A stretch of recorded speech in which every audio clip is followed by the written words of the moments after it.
right, we're going to do problems 1 through 5 on review day 7. Number 1 says that if the derivative dy dx is equal to this, then the third derivative evaluated to is what? So we've got to take the next two derivatives. So the second derivative, I'm just going to put a 2 here. Second derivative, yeah, that's lazy, I'm sorry. The second derivative is 4x cubed minus 6x squared plus 3. The third derivative is 12x squared minus 12x. We want to know what that equals at 2, so we're going to put 2 in. This is going to give us 12 times 4, 48, minus 12 times 2, 24, and I end up with 24 as my answer B. All right, so that's not too bad to start with. You just got to know what that means, right? Number 2 gives us a piecewise function and says that wants to know what the integral from -1 to 1 is. So from anything less than 0, from -1 to 0, we're using x squared as the heights of those rectangles, and that'll give us that area there. So if you kind of imagine this piecewise function, it's coming in like this, okay, open circle there. Then it's x greater than 0, so it's a line like this. And for whatever reason, there's a little dot up here, or not there, I'm sorry, there's a dot down here at -1. Now, that's only in that one moment. That doesn't really add any area to us overall. It's there to distract you. So to be honest, it means nothing for what we're doing. From -1 to 0, we're using x squared as the guide for the heights of those rectangles. From 0 to 1, we're using x. That's really the point of this problem. And so this is going to be x cubed over 3 from -1 to 0. That's going to be 0 minus -1 cubed over 3. So it's minus -1/3, which would be a positive 1/3. That'll be our area here. And then over here we get x squared over 2, which will be 1 squared over 2, 1/2 minus 0. So I get 1/3 plus 1/2. That's 2/6 plus 3/6, which gives us 5/6. So A. Again, that distractor is really nasty. I could see you getting yourself all twisted around on it, but that's all you have to do for that problem there. All right. Number 12 says, given this function here, what's dy dx in terms of y? So basically, they just want to know, do you remember what the derivative of tangent is, right? The derivative of 3x we know is 3. Derivative of tangent is negative secant squared y times dy dx. And then derivative 4 is 0. So we end up with this to start with.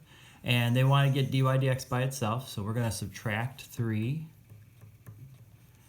-3, and then we'll divide by negative secant squared. So we get dy dx equal to -3 divided by negative, so it's going to be a positive 3 over secant squared y. Okay, now you look at your choices, and boy, you don't really have exactly that. So you got to remember old trigonometry. Secant is the reciprocal of cosine. So 1 over secant squared would be cosine squared. And so that would be our answer there. So we have to remember what derivative tangent was, and we have to be able to kind of navigate with a little bit of trig on that. All right. For number 4, it says that we're given a position function, and we're asked at what time between 1 and 16 is the instantaneous velocity. So that's going to be the derivative, right? The derivative of this. When is the instantaneous velocity also equal to the average velocity? So we're going to have to calculate that. Average velocity is going to be p16 minus p1 over 16 minus 1. So if I do that real quick, square root of 16 is 4. 4 minus 2 is 2. Minus, put 2 in. Put 1 in. Square root of 1 is 1. 1 minus 2 is -1. And then that gives me 15. So I end up with 3/15 or a 1/5. So I want to know when does the when is the derivative of that equal to 1/5? So let's take the derivative. It's 1/2 t to the negative 1/2, which is 1 over 2 square root of t. And I want to know when does that equal 1/5. So cross multiply, 5 equals 2 square roots of t, 5/2 equals square root of t. If I square both sides, now I get 25/4 equal to t, and that's C. So I had to find the average rate of change there. I had to take the derivative, and I had to set them equal to each other and solve. So quite a few steps on that one, but that's what we have to do.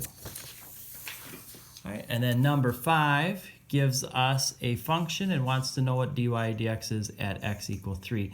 Problem is that one of the functions is just general f. We have x squared that's inside of f, which is inside of sine. So it's a double chain here. So if you saw that, good for you. We're going to take the derivative of sine first, which is cosine, leave this alone, times, now we do the derivative of f, which is f prime, leave the inside alone, times the derivative of the inside, which is 2x. Okay. What they want us to do is put 3 in now for all those x's. So it's going to be cosine of f of 9 times f prime 9 times 2 times 3, which is 6. So I look over here, and that's got the 6 in the cosine, but not the derivative part. This d is the only one that has everything that we want there. All right, and that's how you do the first 5.